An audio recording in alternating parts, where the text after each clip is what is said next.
So Riemann sums.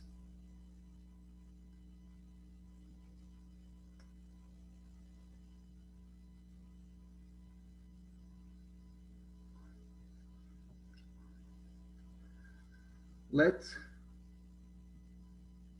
f be a continuous function.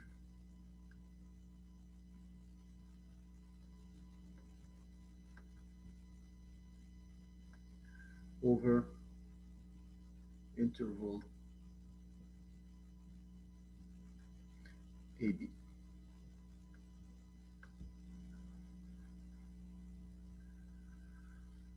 Okay, so I'm going to draw it.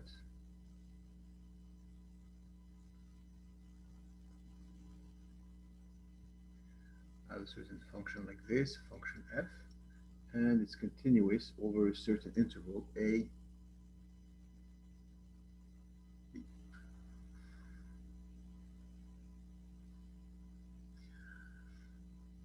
So I'm interested in finding the area right here under the curve. Okay, so I'm interested in this area here, a little color here.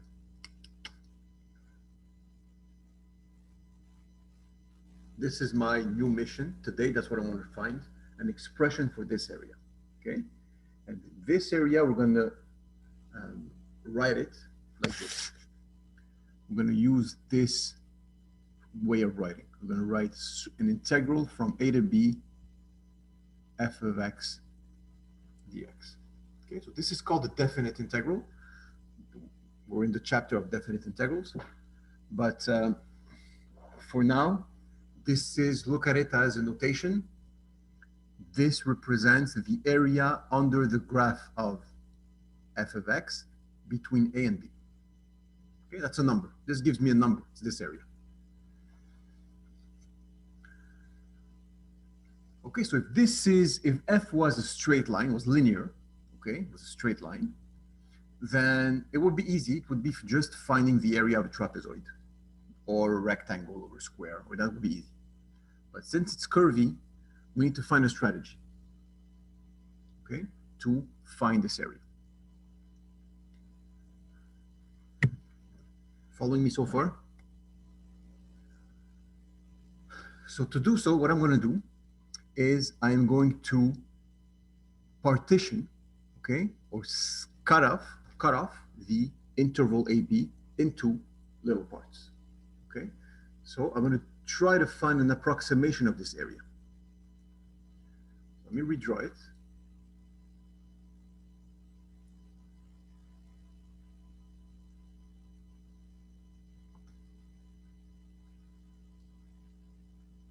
Again, here's my function between A and B. So first thing, so the important word here is partition.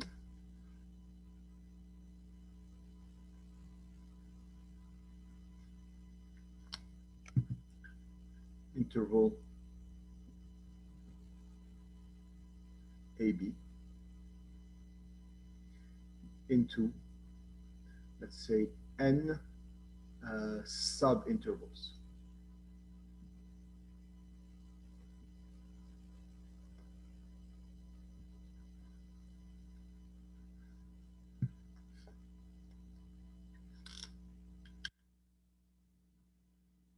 So what's the point of this?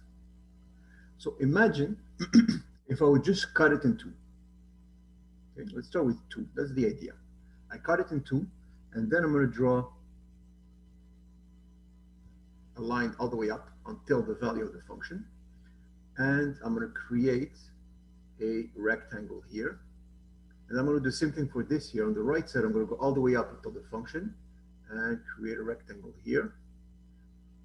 And I'm going to add these two areas. Okay?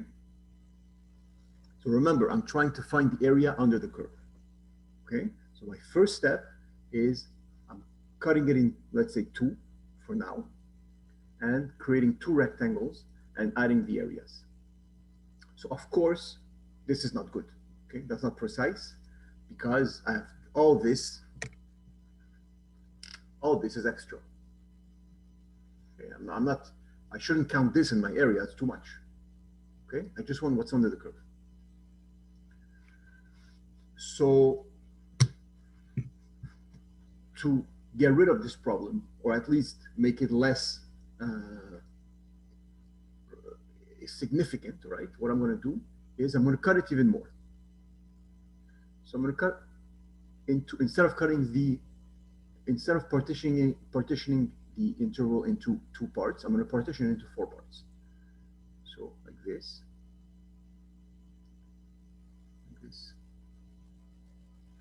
and now I have one rectangle here, then one rectangle here, one rectangle here, and then one rectangle here. Okay, so we still have, it's still not good because we're counting extra stuff, but you know what? It's a bit better because now all this extra region I'm not counting anymore. And here also, I'm not counting anymore.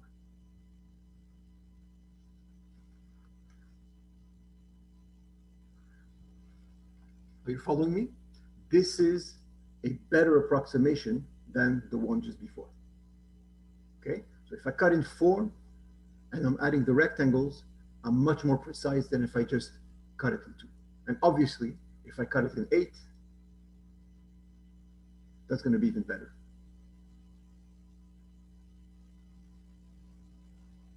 Okay, this, and all this extra, I'm getting rid of this extra again. Okay, that's a bit messy. I'm going to fix it. Yeah, it's good. This is out and this is out.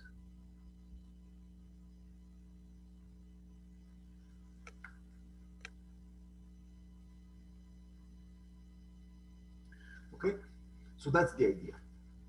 Any questions until here on the principles? Obviously, I'm going to cut it into as many pieces as possible until these rectangles become so thin that what I'm counting here, the extra that the sort of error that I'm having here is almost 0.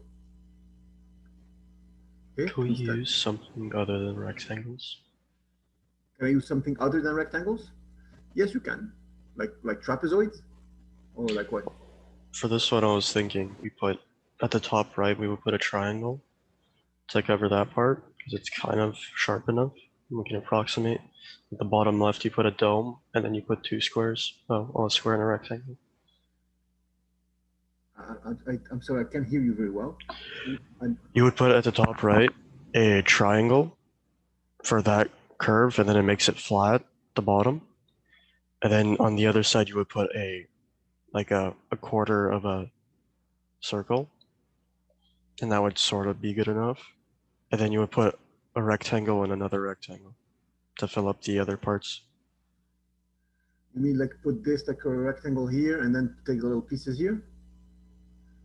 Well, you wouldn't go over the line. You would just use the line to make your dome, your quarter, and then your triangle at the top right. Yeah, you could. You could. Whichever approximation you want, you could. But is that like something that exists? Maybe. Maybe. It's possible. Yeah. Okay, so far so good? Okay, so what I'm going to do, imagine I'm cutting it into n, we cut it to n sub-intervals. So each here, I'm going to cut this, I'm going to call x0, this I'm going to call x1, this I'm going to call x2, and so on until my last one is going to be called xn.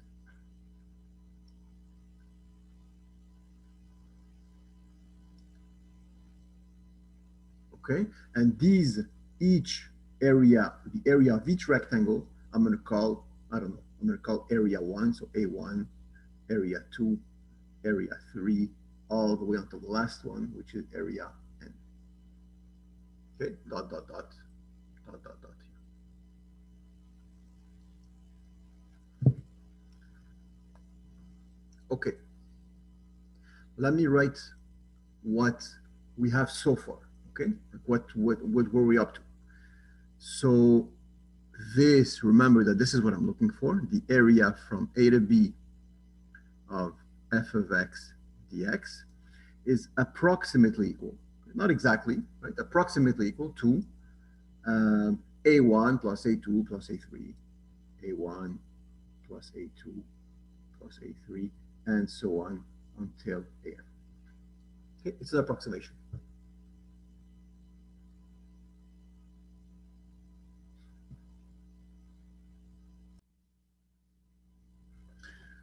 Let me redraw it here, a bit bigger.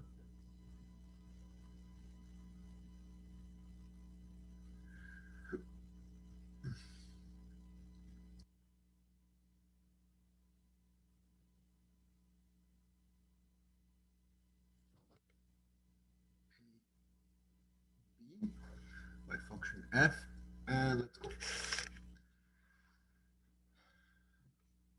So we talked about partitioning the interval AB. So x1, x2, and so on until xn. Okay, so this here, x1, x2, this will be, of course, xn, and this will be x0. Okay, and I have my rectangles just like I did before. Okay, so imagine now n could be anything. Okay, so we could take n as big as we want. Of course, the bigger, the better.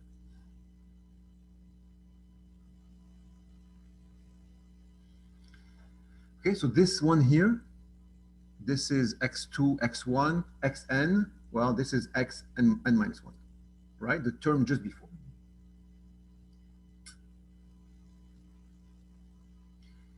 Now let's take a random one in the middle. Okay, so let's say a certain, so dot, dot, dot, dot. I'm going to call this xi, and the one just before, xi minus 1. Okay, and I'm going to take a rectangle here. Just your typical rectangle, a random one in the middle somewhere.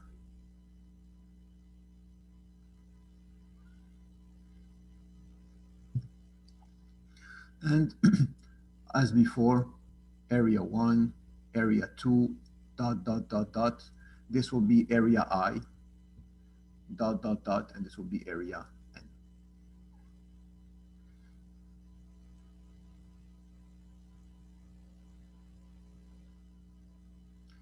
Are you okay with this? Very important that you follow me and ask questions because we're building, and we're almost there. Sir, why did you put the AI? Excuse me? Why did you put the area I?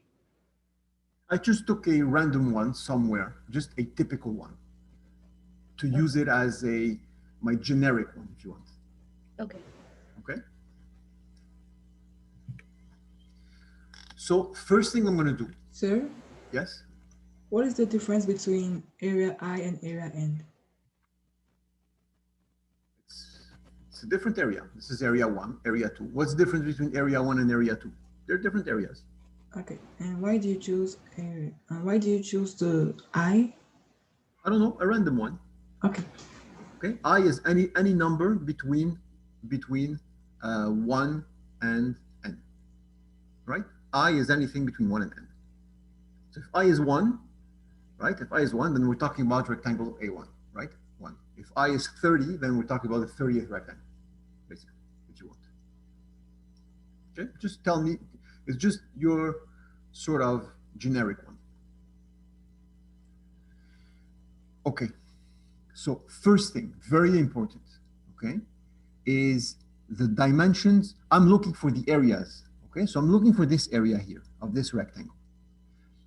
So area of a rectangle, of course, is base times height.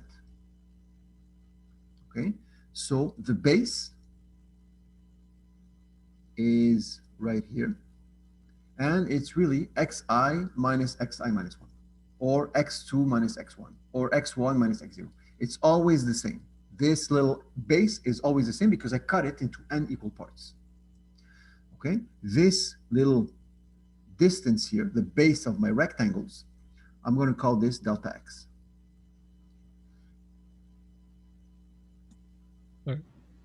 Sir, Yes?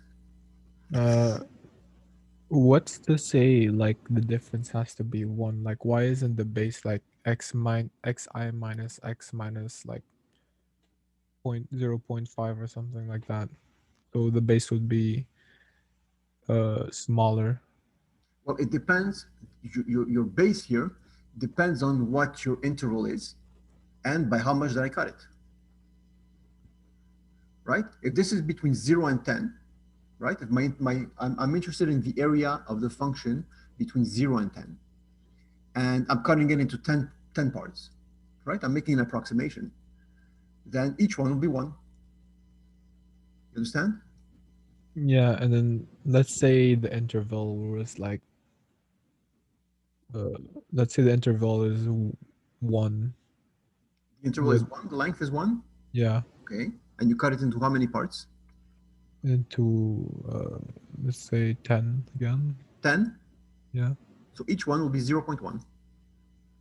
Okay, so we just okay, yeah.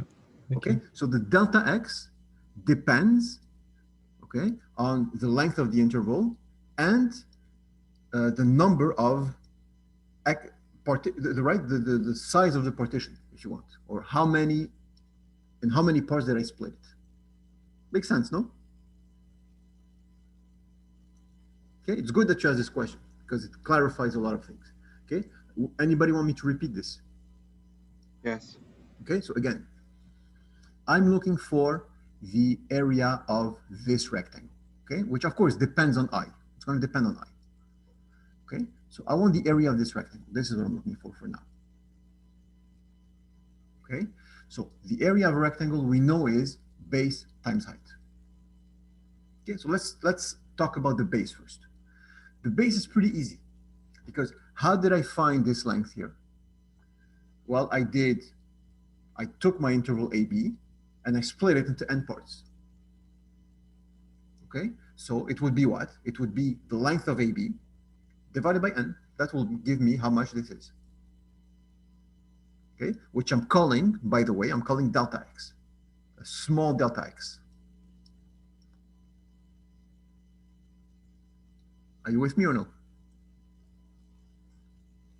But sir, there's something I don't understand. So based on the length of from A to B and the number of parts, so the delta x is, you said earlier that it's xi minus 1 minus xi, or x, like the opposite. I didn't understand that. The distance, if you do this value minus this value, right, you will get the exact delta x. Okay, look, if you had, okay, I'm going to erase this 2 seconds, but if you have like this, between 0 and 4, okay, and let's say n equals to, I don't know, 2, let's say. No, I'm not going to do x equals 2 because you won't see it as well.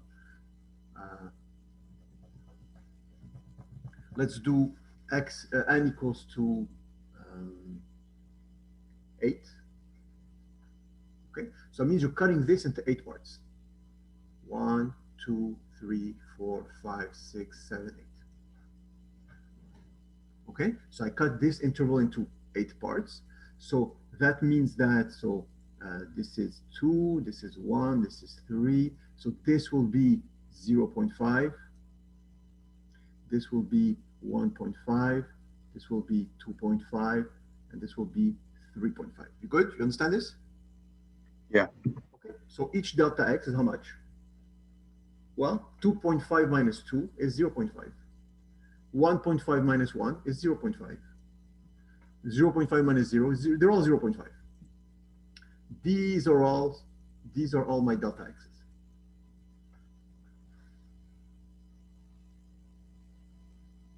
So the length of the whole thing is just delta x times n? Exactly. Absolutely. Okay. Or if you prefer, delta x is the length of the whole thing divided by n. Very good.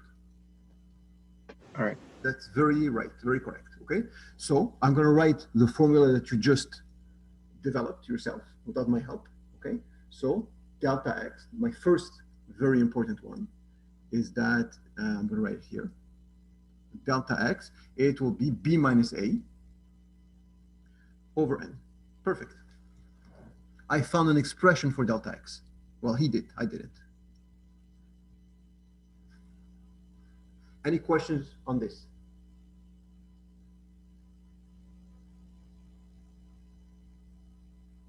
Sir, what's written on delta x on the graph? What? I'm sorry? There's x and then there's a parentheses. What's inside that little parentheses? Next to the xi. Oh, here? Yes, next to it. There's no parentheses. This is dot, dot, dot. No, on the left. Here? Oh, this is Yes. I minus 1. Sorry. This is x, I minus 1. It's this is a subscript. I minus 1 is a subscript. It's just, it represents the x that's just before. X, I minus 1. Okay. That's a dot, okay? Is this clear? Can I Yeah. keep going? Can I keep going? Can I advance a bit? Okay. Let's see what the height is. So remember, we're looking for the area of this rectangle. The base is delta x, which is this formula. And the height, what's the height here? What is the height of my rectangle?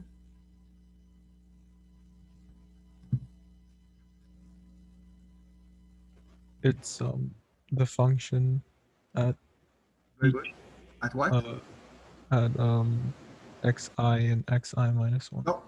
No xi minus 1, just at xi. Just at xi? Yeah, just at xi. The height, this height here is exactly the value of the function at xi. So that's very good. So this is, the height is f of xi.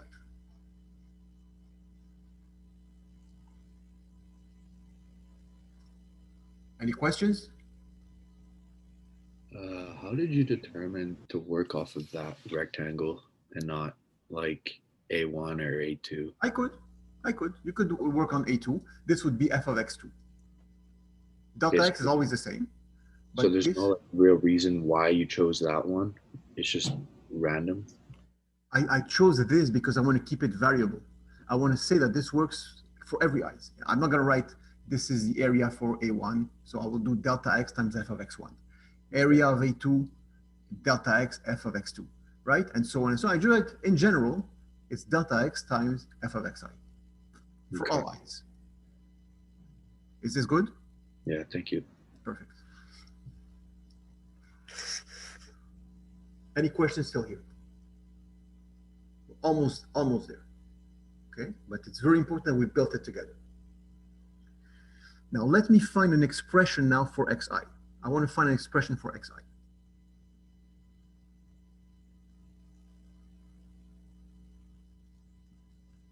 A, x1, x2, and so on, xi,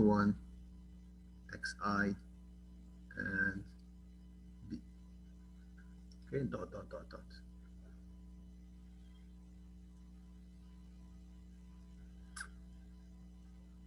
All right. So what's x1? Can you tell me what x1 is? Remember, this is how much? What is this here? What is this length? Delta x. Very good. This is how much? Delta x as well, right? So what is x1? Delta x plus a. Very good. A plus delta x. What is x2?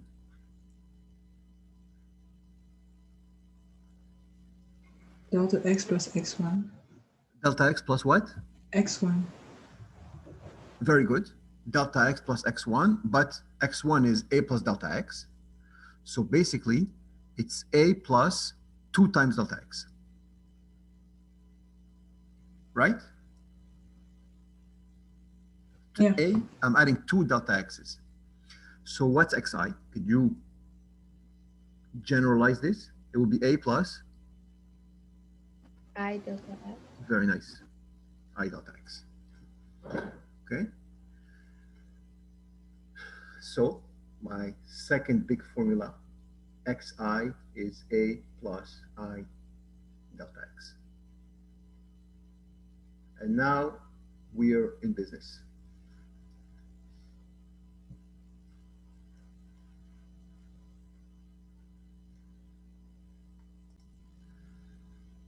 All right, so what do we have here? We just figured out that delta x is b minus a over n, and that xi is a plus I delta x. Okay, let's write this area from a to b under the graph of f of x dx is approximately equal to a1 plus a2 plus a3 plus ai plus an.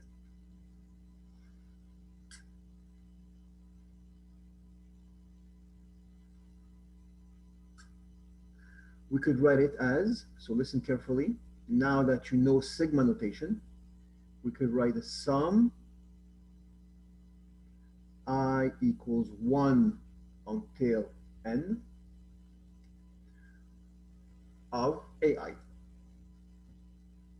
Write like this, because I'm very lazy. I don't want to have to write all this every time. I just write ai once, and I make I go from 1 to n, right?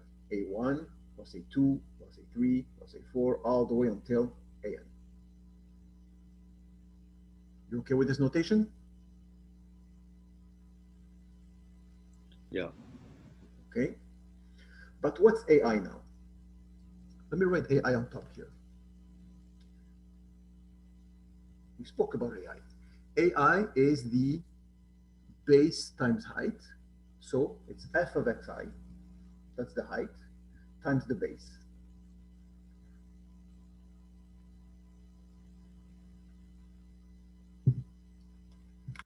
That's my ai, of course. It's the area of the rectangle.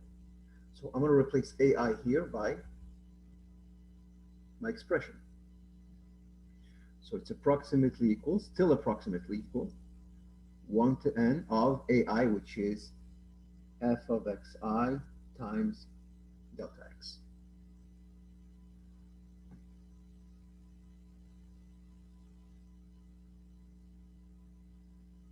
Okay, so the only thing now I want is I don't want an approximation anymore. I want it to be exactly precise. So I want equals integral a to b f of x dx is equal to, so this sum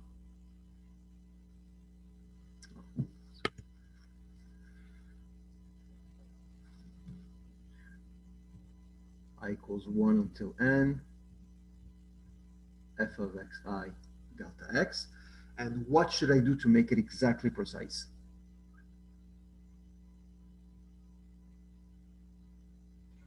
Add a constant. Sorry? Should add a constant. What should be constant? Like we should add a constant. N be a constant? No, like add a constant to the expression. Add a constant here? Yeah. Why is that? It's an assumption. So how do we get more precise here?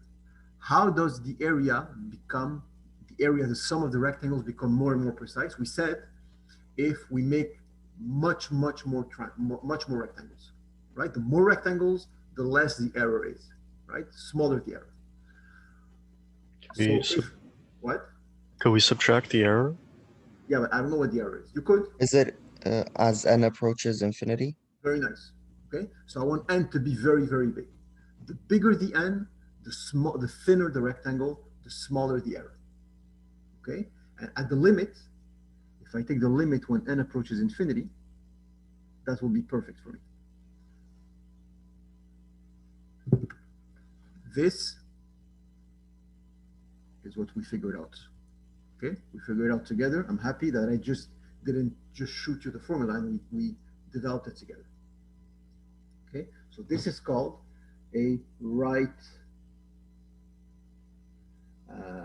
side or right hand I think right hand is the word. I don't know what the word in English is. Or right, just write Riemann sum.